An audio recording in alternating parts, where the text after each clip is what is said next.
After UFC 300 this Saturday, here are some of the matchups I want to see. Let's get right into it with the first fight of the card, Davis and Figueiredo versus Cody Garbrandt. I want to see Figueiredo fight Peter Yan.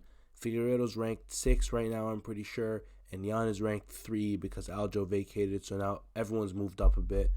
I don't think Figueiredo wants to fight down the rankings again. He just fought unranked Cody Garbrandt. I think they should give him Peter Yan later in the year because Peter Yan's recovering from surgery. So I think Figueiredo versus Peter Yan's a good matchup, and it could put Figueiredo right in title contention. Let's just move on. We don't talk too long about that. On to the next fight, Bobby Green versus Jim Miller. We're not going to be matchmaking for Jim Miller over here. I'm sorry, Jim. You kind of got brutalized.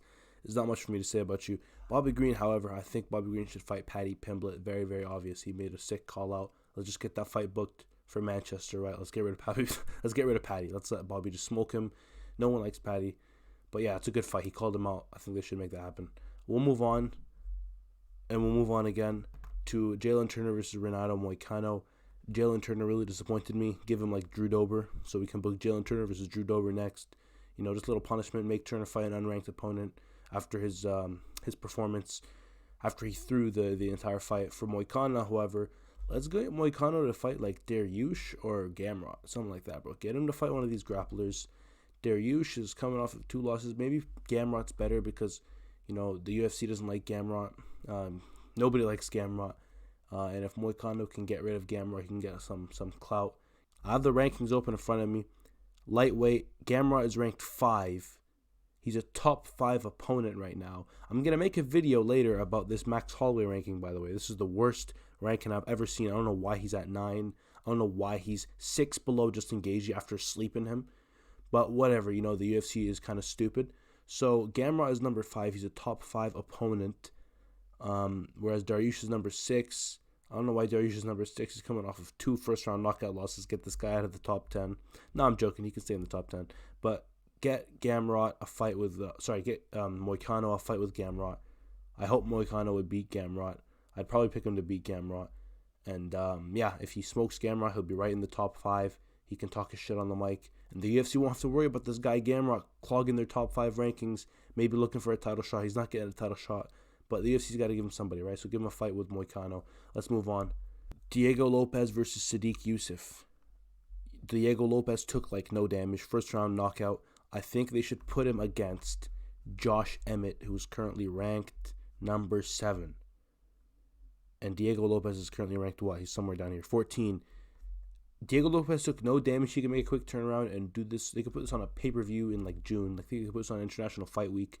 UFC 303, Lopez versus Josh Emmett. 2 guys coming off of brutal first-round knockouts. If Lopez wins that, easy way to boost his hype. Let's move on. Let's move on again. Calvin Kattar versus Aljamain Sterling. I think Aljo... Listen, before we make a matchup for Aljo, I think the UFC should book Evloev versus Ortega. Okay? Put this on the UFC 302 card. Makhachev versus Poirier. Put them on that card, bro. Let's get this matchup, bro. Let's get these 2 grapplers to fight each other, bro. And get the winner to fight Aljo. Something like that, bro. Okay? Or get Aljo to fight one of these 2 grapplers, right? Maybe Ortega because he's higher ranked. But yeah, bro, like let's get some matchups going with these grapplers, bro. People are complaining about grapplers. All right, bro, let's make them fight each other, bro. That way you'll get rid of one, right? Like if people complain about Aljo and they complain about Movsar, then do Aljo versus Movsar. And then boom, one of them loses and one of them's gone, cut from the UFC, right? And then you don't have people complaining anymore, okay? So book that matchup already. Let's move on to Yuri Prochazka versus Alexander Rakic. For Yuri, I think it's kind of obvious. He should fight Jamal Hill. People are saying he should fight Alex. I don't think he's done enough to get a rematch already with Alex, right? Let's let him get another win, you know? He just fought Alex, and he got slept, right? A bit of an early stoppage, to be fair. Water break.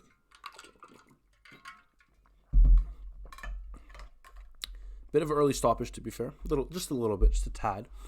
But he got clipped so hard with the left hook, he was literally flying in the air, which shows you how hard Alex hits compared to some of the other fighters in this division, because Yuri was eating shots from Rakic, like hard shots, and he stayed standing. But Pereira had him flying like a butterfly. So let's get Yuri to fight Hill. That was a fight that was supposed to happen before Hill vacated his belt. Jamal Hill called for it, right? It's a good fight. Yeah, Yuri versus Hill. If Hill wins that one, he's not getting a title shot again. I don't think Hill should ever get a title shot after that terrible performance. But if Hill wins that, maybe they can make him fight Roundtree, make him fight like some lower ranked guy. As for Alexander Rakic, give him the winner of Walker versus Ozdemir, right? Easy fight for him. We'll move on. All right, let's move on. Bo Nickel. Just give him some more cans to crush. I really don't care. I'm not making a matchup for him, bro.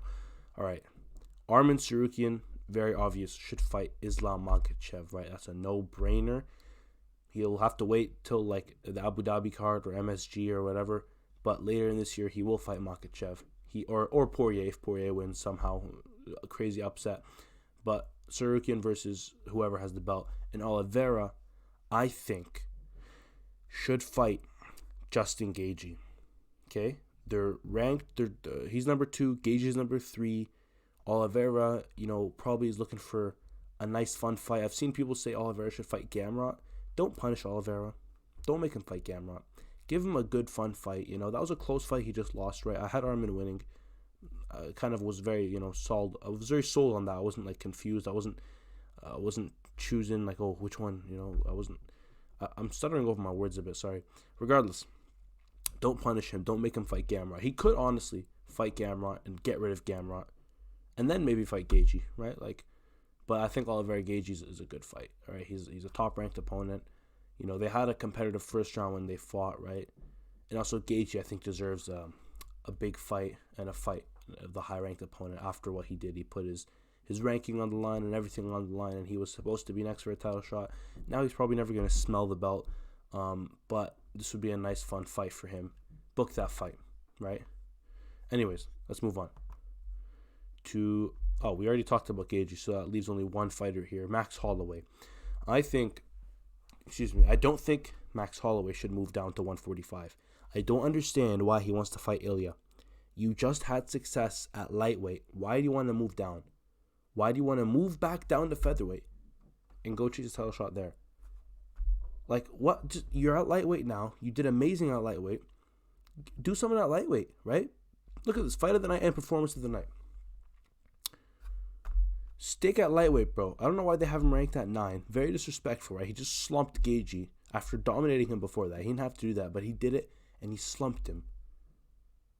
And he's ranked number 9, and Gaethje's ranked number 3, which is stupid. But maybe the UFC is honestly doing this because Holloway's talking about moving back down. So they don't want to give him like a high ranking just for him to move down and hold a high ranking while fighting for a belt at featherweight. Like, it's going to make things like confusing, Like, stick at 55 and go for a title run at 55. When you get the belt, then I don't freaking know, move back down to featherweight and try and get that belt. I don't know, man, but you're at lightweight now. You've made the move. You've already become a champ at featherweight. No one's denying any work you've done at featherweight. No one's denying your skill level at featherweight. If you beat Ilya, I'm assuming you're just going to move back up to lightweight and go for champ. If that's what you want, then I don't know, you can do that. I think it'll be a close fight with him and Ilya. I think it will probably go the distance. If it goes the distance, I'd probably give it to Holloway. So, maybe he's really confident he can get that belt and then just move right back up to where he was at lightweight. Sorry, I thought I heard something. Because if he moves down and loses, it's kind of going to halt his progress, right? Like, you just had an amazing win, you move down, you lose a close fight with Ilya. Because I think it'll be a close fight. I think it'll be a competitive fight, right? Let's not let recency bias cloud our judgment. He had a great performance against Gaethje, but Ilya is still a champ and a dog. I personally think a good matchup for him, let me go back to matchup making instead of freaking ranting. A good matchup for him is the winner of Chandler versus Conor for the BMF title. That's a good fight right there. And yeah, that'll be another win at lightweight. He'll probably beat whoever it is. If it's Conor, he'll smoke him. If it's Chandler, he'll smoke him. He'll get another win at lightweight. They'll have to put him in the top 5. And then he can call for a title shot at 55 instead of moving back down and fighting Ilya. But I think that's what he wants to do, and that's probably what they're going to do. But what I want to see is him versus the winner of Chandler versus Conor for the BMF title. All right. We move on again to Alex Pereira versus Jamal Hill. We already talked about Jamal Hill, so that saves us time there. For Alex Pereira, this is very, very obvious. Book him versus Ankalaev in Rio de Janeiro. That's where the Brazil card is, right? I think so. Book him versus Ankalaev because that card sucks. I'm not watching that card unless Pereira is booked on that card. Book him for UFC 301. He took 0 damage. And Ankalaev, I know he's calling for Abu Dhabi, bro. Just take the fight, bro. If he doesn't take this fight in Brazil, don't ever give him a title shot. Just take it in Brazil. You should have been preparing, because Alex Pereira has been saying he wants to make a turnaround and fight in Brazil. You should have heard that and been like, okay, I'm next. Let me make sure I'm ready. He should be ready. Put him versus Brazil. Pereira's making a turnaround after just fighting. You should be able to take this fight on short notice as it is and go for the belt, right? I'll pick Pereira to win that matchup, but just take it and save the card. Please, Ankalaev, I'm begging you, if you're watching this video, take that fight and save the Brazil card, okay? That's it for my video. Thank you guys so much. I'll make a video talking about the cards that got announced recently, making predictions, blah, blah, blah. I'll do something. But yeah, thank you guys for watching.